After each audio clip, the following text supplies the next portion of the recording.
All right, we're back. It is 8:36. We're live with Lady A. I'm so happy. This year marks 15 years since the talented trio started making music together, and now 5 Grammy wins and 11 #1 hits later, they are out with a brand new album. It's called What a Song Can Do. What a song. The last time we caught up with them was over FaceTime. It was, I mean, we were happy to see them. It was kind of a bummer. But now we are so thrilled because you are with us in Studio 1A. Hillary, Charles, Dave, good morning, guys. Hey. How are you? So good to see you. Okay, I had to double check my notes. 15 years you guys have been together. I mean, and you guys were old elementary school or junior high buddies first, right? And then you brought Hillary into the mix. Yeah. Baby, I think we were probably, what, 25? She was 20. I was 20 when the band We made her drop out of college. Well, she worked out. Yeah. And you guys were recently inducted into the Grand Ole Opry. Oh. That's got to be one of those milestone moments where you're just taking it all in. For sure. The pinnacle, I think, for me personally. My mom moved to Nashville to pursue country music when she was 19.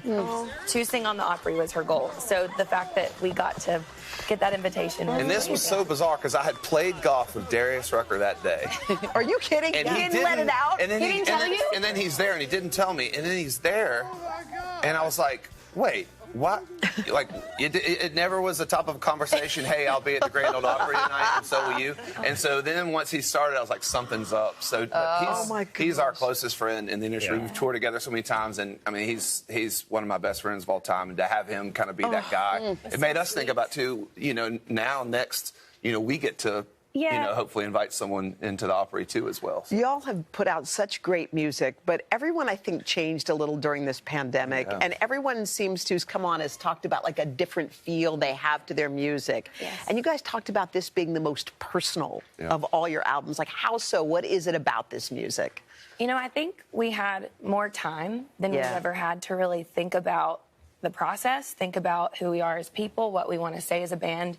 I think it was all stripped away down to the songwriting, and we wrote over Zoom, and we eventually wrote together and just poured our hearts into all of these songs, and just, it was our therapy. I think it was a way for us to really start to process what was happening. Well, specifically, too, like songs like Worship What I Hate, which really is dealing with, you know, especially during the pandemic, I mean, how much we leaned on social media the whole time, and doing all these unhealthy things, drinking too much, you know, and really kind of letting a lot of things come to the forefront of things you need to change, you know? Well, I got to shout out Dave. For the first time in 15 years, you're the lead vocal on a song that you wrote, and it has a great story behind it. I've been waiting for you. Once every decade, I'm good with one. No, I wrote a song for my wife for Mother's Day this year, so I didn't buy her anything.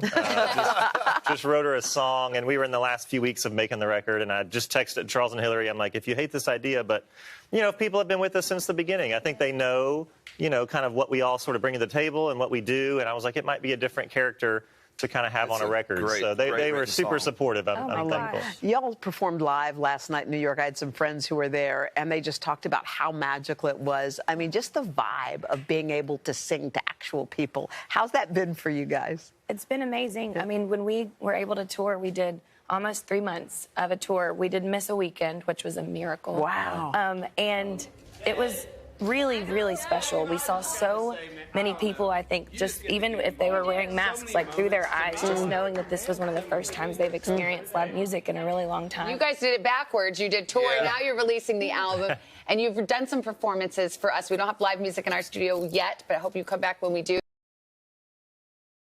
Hey, thanks for watching our YouTube channel. Find your favorite recipes, celebrity interviews, uplifting stories, shop our favorite deals, and so much more with the Today app. Download it now.